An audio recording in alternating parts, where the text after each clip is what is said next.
Today on More Than the Music, we're right here at Songbirds in our home city of Chattanooga, Tennessee, where we're bringing you a chat with the wonderfully talented singer-songwriter and author Mary Gauthier.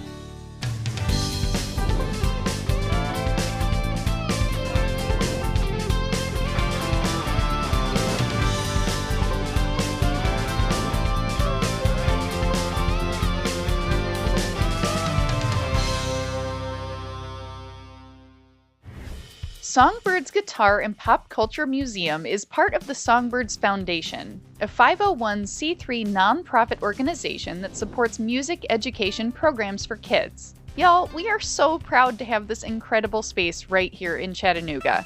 Not only does Songbirds display somewhere around 100 rare, vintage, and celebrity-owned guitars at any given time, their main purpose is striving to share the transformative experience of music all across the South and educating future musicians.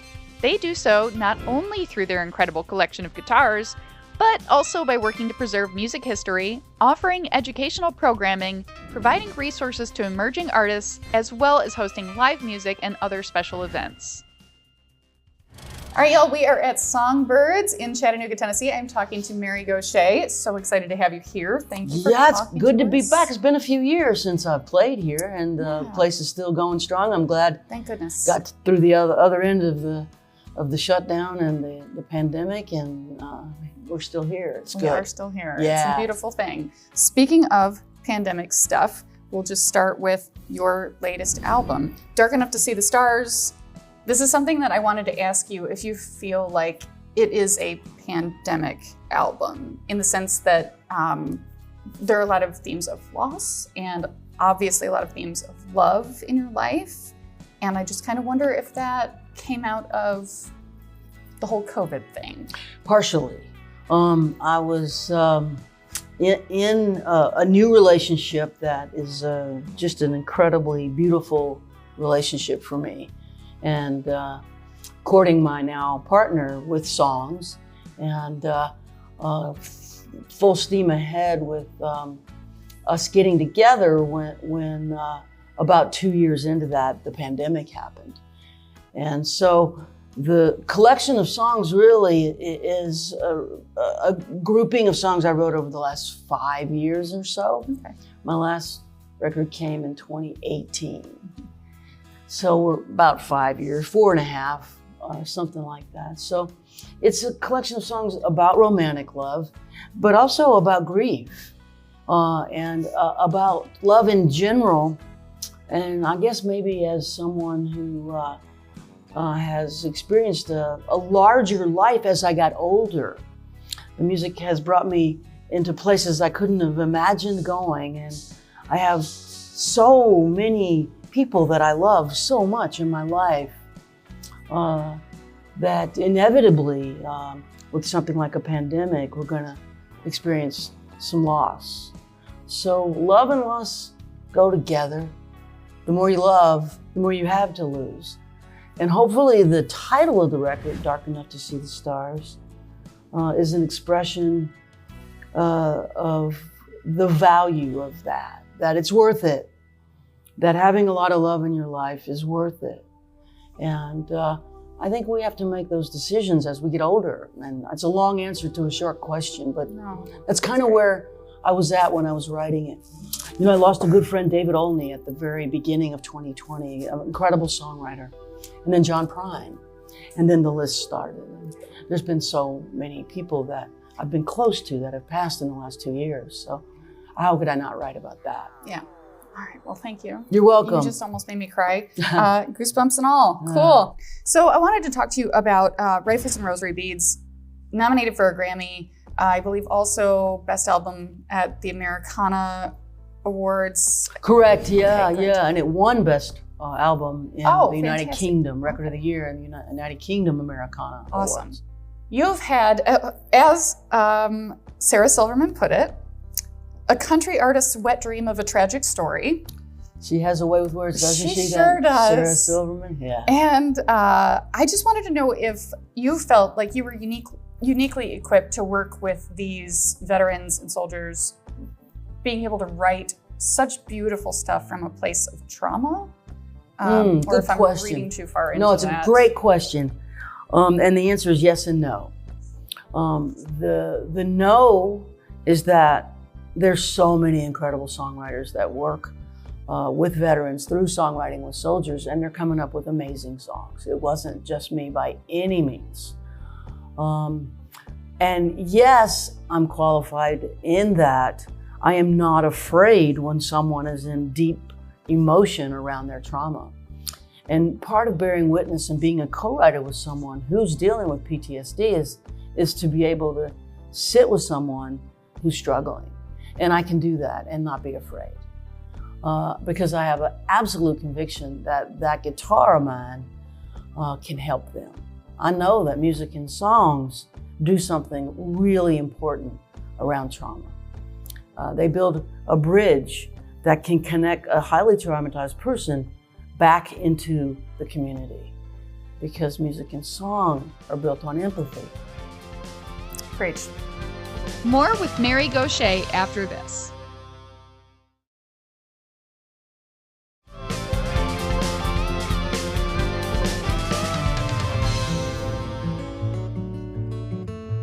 At the bottom of my tears, on the backside of my fears, at the center of the pain, I hear my voice call out your name. Days go by, nothing works. I can't believe how much this hurts. I don't know where you are. It's dark enough to see the stars, dark enough to see the stars, dark enough to see the light. In an ocean black and deep, in the middle of the night, as I hold on to your love, like those lights from up above, I have drifted out so far. It's dark enough to see the stars.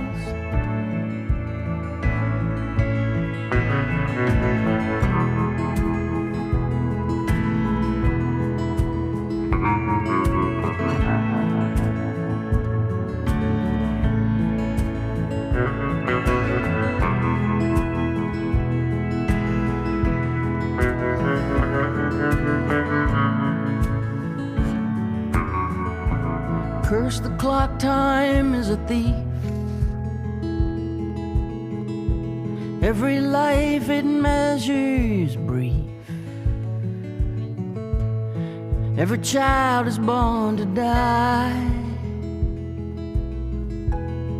but the soul is born to fly under heaven's canopy. Tiny diamonds, you and me, lightning bugs inside a jar. It's dark enough to see the stars, dark enough to see the stars, dark enough to see the light.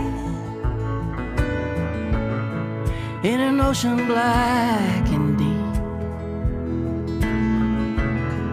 in the middle of the night, as I hold on to your love, like those lights from up above, I've drifted out so far. It's dark enough to see the stars. I've been carried out so far. dark enough to see the stars.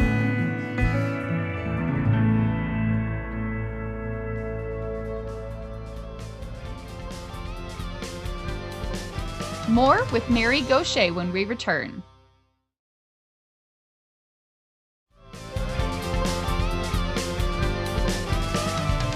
I want to talk about sort of your journey into music. And I know, like, I've read your bio. I don't know if everybody out there has done so. Can you give us kind of like a nutshell version of the stuff that you went through when you were younger and how that brought you to music? Yeah, it's a good question. I'll try to do it in a concise way because it's become quite a long story at this stage.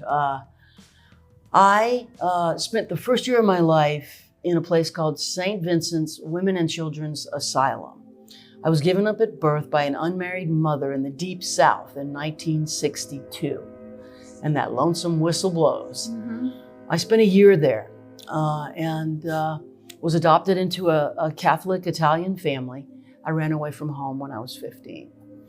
No one knew then, and people hardly know now, that there is a lot of trauma involved in not being mothered for a year. That first year, you need a mama, and I didn't have one. So I was running from something that was impossible to run from, but I ran for a long time. I got sober in 1990. After I got sober, I was brought to an open mic, and I had my mind blown. I saw a waitress play an original song. I was in the restaurant business by that time, and I just knew that's what I wanted to do. I wanted to write songs. In 2001, I moved to Nashville to become a full-time songwriter. 10 years after thinking, I want to do this, I started doing it for real. I had been learning how to do it for that decade, playing open mics, playing little coffee houses, playing anywhere that I could play. And then I came to Nashville. And that's how I ended up here with you in 2022. Well, I mean, the peak of anyone's career. I do want to talk about Saved by a Song. I don't know what else I could have expected, but a foreword of a book that brought me to tears from a songwriter that brings me to tears every time I listen to your music. Saved by a Song. There was a quote in your foreword, there's a divine wisdom to the beckoning speaking of songwriting. You said, the calling knows what it's doing when it taps someone on the shoulder and whispers, right. I agree with myself. Yeah. It's the person who wrote that is right. I think it's beautiful, and as someone who, I never really know exactly what it is that I'm about to set out and create when I'm having one of those days. But nor do I always love what I come up with. But I do feel like there's something inside of me that calls me to do that. And I think that this is just the best way I've ever heard it put for, yeah. Thank you. Well, look, the music business is only about 80 years old. That's one lifetime. I've never thought about it like that. Prior to the music business, people everywhere played songs and made up songs. Little kids make up songs all the time. I absolutely believe it should not be left to professionals.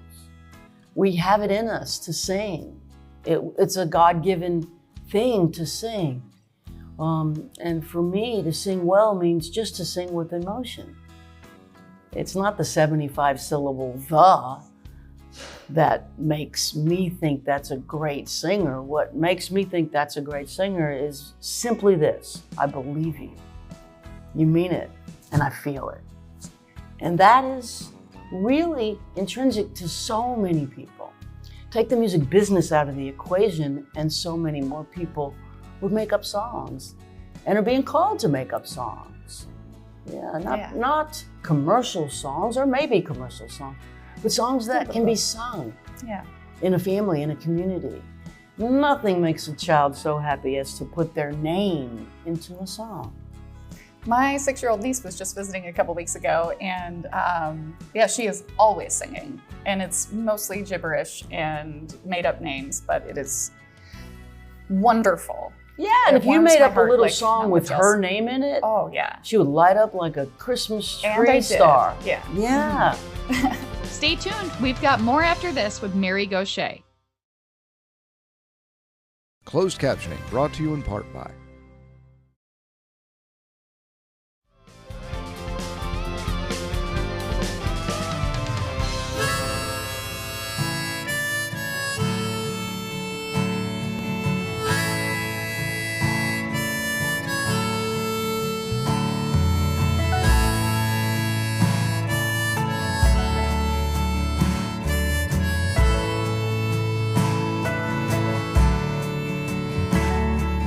truckers and troubadours, black coffee and metaphors, steering wheels, late nights and songs. Wake up in the morning, we're gone. On the stage, on the road, pack it up, pull the load. Thousands of miles left to do, always just passing through.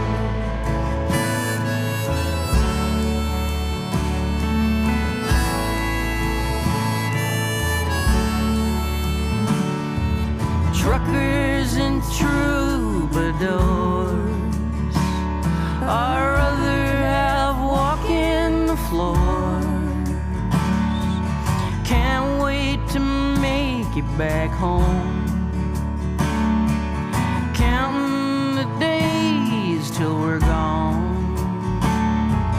Gear jammers, rhymers, not made for these timers. In love with the strange and the new, always just passing through.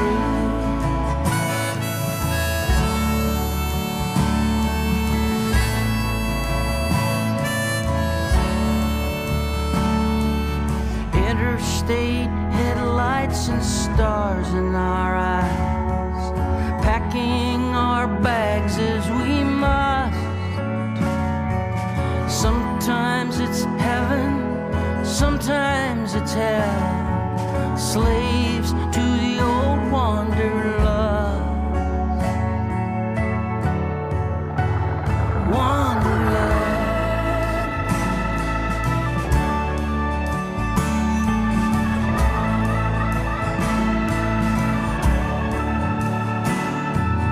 Truckers and troubadours, we're better off not keeping score. White lines and rear view towns, it's too late to turn back now. Dashboards and dials, feeling the miles, missing old friends we knew, always just passing through.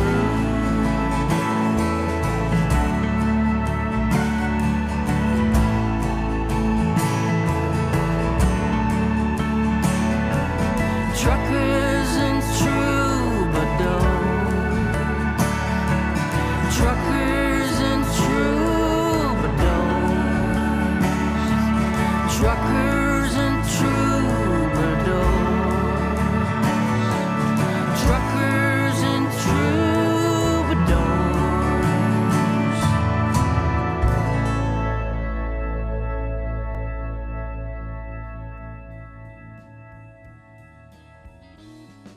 What is a piece of advice that you would give to someone who is starting out in songwriting? I work with songwriters all the time, and the best thing that I can teach any of them is to be brave and to stay with it, stay the course. To get good at anything takes 10 years. And I think courage goes a long, long way. Be brave, like say things you think might upset people. There you go. That's a good way to do it. Yeah. All right. That was not a stretch for me. That worked out just fine. Let's say instead of being an incredible Grammy-nominated songwriter and troubadour, you were a professional wrestler. What would your walkout song be? Well, you know, I'm a big Freddie Mercury person. Something with Queen. We are the champions. It's a jam. Where do people find you? Website? Socials? Yeah, MaryGauthier.com. GAUTHIER.com. Awesome. Pick up the book, pick up the album. listen to her. It's amazing. Thank you so much. Don't forget to follow More Than the Music on social media. Just search for MTTM Heartland for episode previews, fun extras, and behind-the-scenes footage.